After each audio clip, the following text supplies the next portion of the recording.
field is also inversely proportional to r square, but जो potential है that is inversely proportional to r। इन चीजों का थोड़ा सा आपको ध्यान रखना है इन पॉइंट्स का। Clear.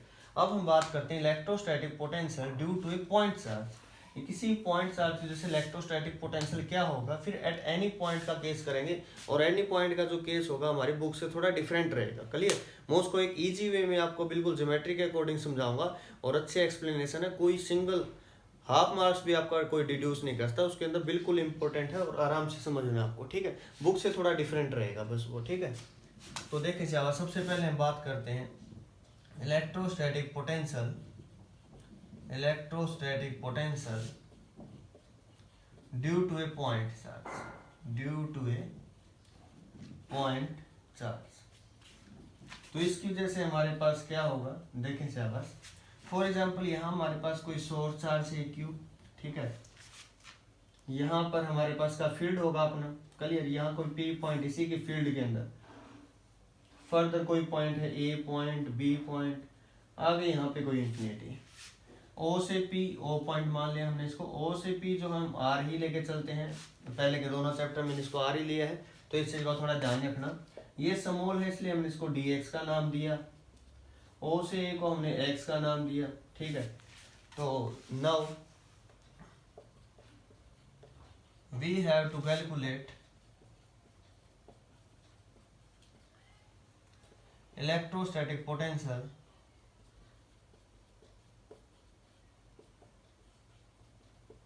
Eight point P, at point P.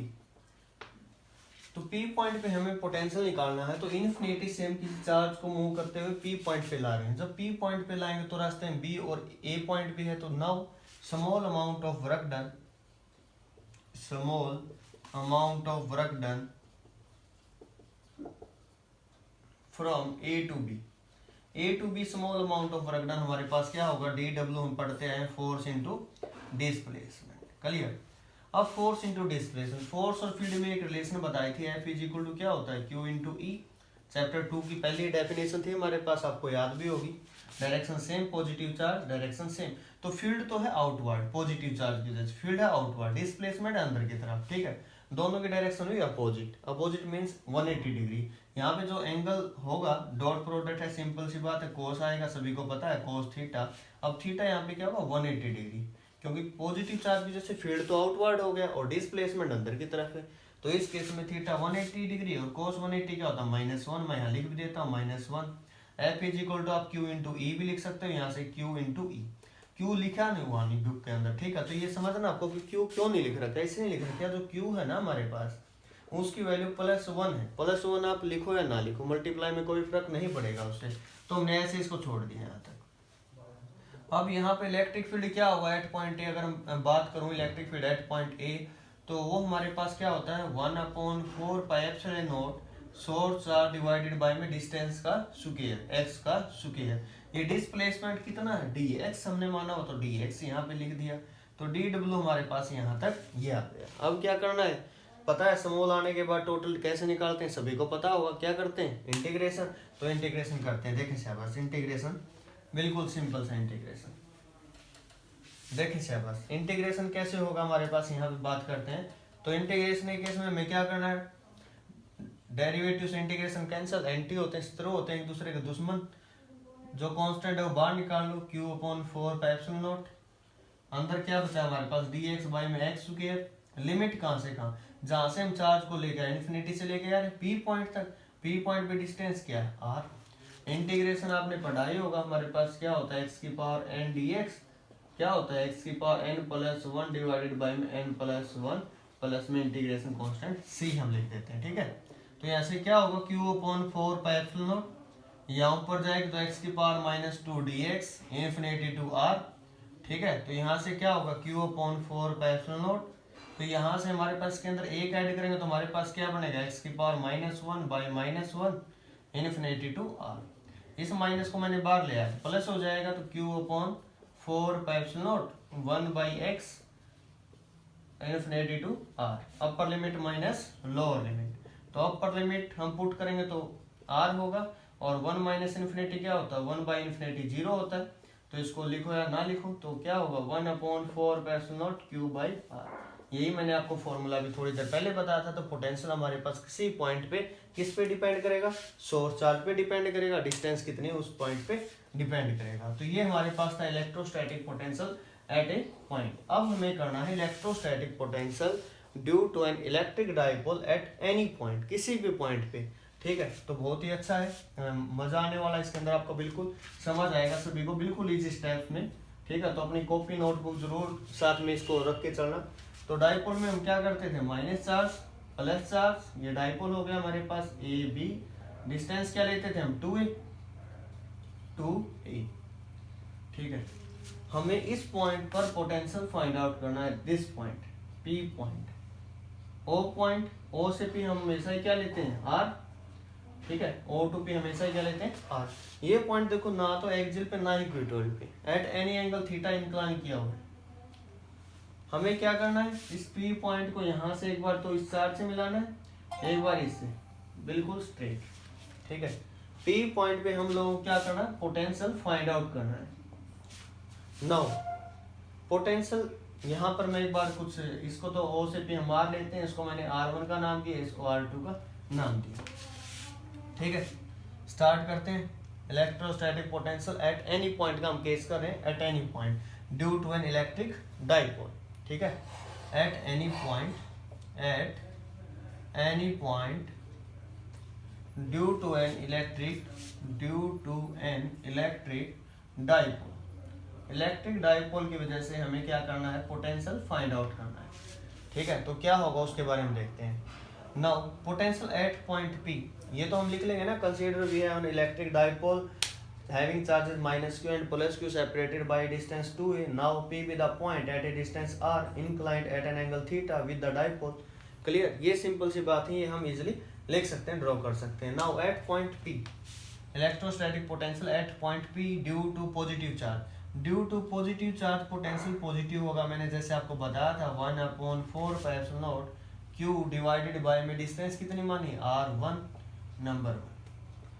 Potential due to negative charge scalar quantity होती है, ड्यू टू नेगेटिव, इसलिए मैंने डायरेक्शन कहीं मेंशन नहीं की। ड्यू टू नेगेटिव चार्ज क्या होगा, 1/4 नेगेटिव चार्ज इसलिए नेगेटिव होगा, Q डिवाइडेड बाय में R2। अब टोटल नेट पोटेंशियल क्या होगा, इन दोनों का सम, पॉजिटिव प्लस नेगेटिव, क्योंकि मैंने बताया ना स्केलर है, सिंपल ऐड हो गए। तो 1/4 Q divided by R1 minus 1/4 Q divided by R2। Common है, उसको बाहर निकाल लेते हैं। Q डिवाइडेड बाई 4 कॉमन है बाहर, 1/R1 माइनस R2। अब आप लोगों को यहाँ तक हमारे पास क्वेश्चन कंप्लीट नहीं हुआ, हमें R1 R2 फाइंड आउट करना है, और वो कैसे करेंगे, बहुत ही इंटरेस्टिंग वे में। देखिए सिलेबस, मैंने इस लाइन को यहाँ से आगे बढ़ा दिया। ठीक है, अब क्या किया, यहाँ से एक प्रकार से जैसे हमारे पास प्रकार होता है ना, उसे हमने इसको ओपन किया है, यहाँ से सेंटर मान के रेडियस को। जैसे यहाँ मैं कंप्लीट यहाँ तक हम लेंगे इसको, अगर मैं यहाँ पर इसको कट करूँगा, रोटेट करूँगा, तो मेरे पास कहीं ना कहीं ये जो पॉइंट है इस पॉइंट पे कट करेगा। ठीक है, ये हमें डिस्टेंस निकालनी हमारे पास, यहाँ से यहाँ तक जो R1 है P से B पॉइंट तक, वही सेम हमारे पास P से S पॉइंट तक R1 रहेगा। ठीक है, रेडियस सेम रहते हैं ना, क्लियर सभी को। तो R1 हम लोगों को फाइंड आउट करना है। अब देखें से बस, ये 2a है तो ये कितना होगा a, और ये भी क्या होगा a।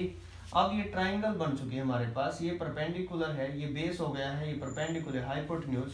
इस ट्राइंगल के अंदर हमें एक साइड का पता है और एंगल थीटा है हमारे पास, तो हम हर एक साइड इसकी निकाल सकते हैं। मैंने आपको रूल भी बताया था, अननोन बाय नोन करो। अब हमें यहाँ से O से S निकालना है। देखो से बस, O से S, अननोन बाय में नोन, नोन हमारे पास a है, तो बेस बाई में हाइपोटेन्यूज, बेस बाई हाइपोटेन्यूज क्या होगा, कोस, तो कोस थीटा मैंने यहाँ पे लिखा। OS की वैल्यू हमारे पास a कोस थीटा आ गई, इसकी वैल्यू हमारे पास आई a cos theta. Complete r है ये a कोस थीटा, तो ये कितनी बच गई, कंप्लीट मतलब r minus a cos theta. समझ में आ गया होगा। From figure R1 is equal to r minus a cos theta. ठीक है, इस r में से कम कर दिए हमने, माइनस कर दिए। ट्राइंगल से समझ आ गया होगा मेरे हिसाब से सभी को। अब हम बात करें, अगर ये जितनी है हमारे पास r उतनी मैं यहाँ कट करूँ सिमिलर वे में, ये 90 डिग्री होगा, ये थीटा, तो ये भी थीटा, वर्टिकली अपोजिट हो गया। तो ये हमारे पास बेस हुआ, ये परपेंडिकुलर है हाइपोटेन्यूज। अगेन हमें क्या निकालना, base by hypotenuse cos theta आएगा, ये फिर हमारे पास a कोस थीटा। तो R2 क्या आ गया, R plus a cos theta. Similar way अगर ये क्लियर नहीं होता तो मुझे बताएं, मैं बाइनोमियल जो है मेथड उससे भी करवाऊंगा, लेकिन ये इजी भी है और स्कोरिंग है, तो उसमें आपको प्रॉब्लम नहीं होगी किसी प्रकार से। जो मेडिकल के स्टूडेंट्स हैं ना, उनको थोड़ी प्रॉब्लम आती है बाइनोमियल के अंदर, तो यहाँ आपको प्रॉब्लम नहीं आएगी बिल्कुल। R1 R2 आपका निकल चुका है, इसके अंदर पुट करने रिजल्ट हमारे पास सामने होगा, ठीक है। और कोई इसको गलत नहीं बोल सकता कि सर ये मतलब कि मेथड जो है बिल्कुल एक्सेप्टेड मेथड है, ऐसा कोई लॉजिक नहीं कि नहीं होगा। तो पोटेंशियल एट पॉइंट P क्या होगा, Q upon 4 pi epsilon naught, R1 की वैल्यू पुट कर दी 1 divided by R minus a cos theta minus 1 divided by में R plus a cos theta. तो एलसीएम लिया, यहाँ से हमने एलसीएम क्या आएगा, a minus B A plus B, मतलब a square minus B square, हमने यहाँ तक लिख दिया, ठीक है। तो अब इसको हम सोल्व करते हैं कंप्लीट, देखें से बस। तो r plus a cos theta ऊपर जाएगा, r plus a cos theta, minus sign है तो r minus a cos theta, ये माइनस का रहेगा, कट जाएगा, माइनस माइनस प्लस होगा ये, ठीक है, अंदर मल्टीप्लाई कर दो। तो क्या हुआ, q divided by 4 pi epsilon not 2a cos theta divided by में r square minus a square cos square theta. q into 2a p, मैंने बताया था जहां पे भी हम डाइपोल की क्वेश्चन करेंगे वहां p जरूर बनेगा। अगर p नहीं बन रहा ना तो समझ जाना कहीं ना कहीं कुछ ना कुछ गड़बड़ की, ठीक है। अब मैंने कहा कि r is greater than a cos theta, if r is greater than a cos theta, तो हम इसको नेगलेक्ट कर देंगे, नेगलेक्ट करेंगे तो हमारे पास पोटेंशियल क्या आएगा, p cos theta divided by 4 pi epsilon not into r square. अब हमने थीटा को 0 लिया, थीटा 0 कोस 0 1, तो पोटेंशियल क्या आ जाएगा 1 upon 4 pi epsilon not p divided by में r स्क्वायर, ठीक है। तो यहाँ से हमने पोटेंशियल यहाँ से फाइंड आउट कर लिया। p क्या हमारे पास डाइपोल मोमेंट है q इंटू 2a, ठीक है।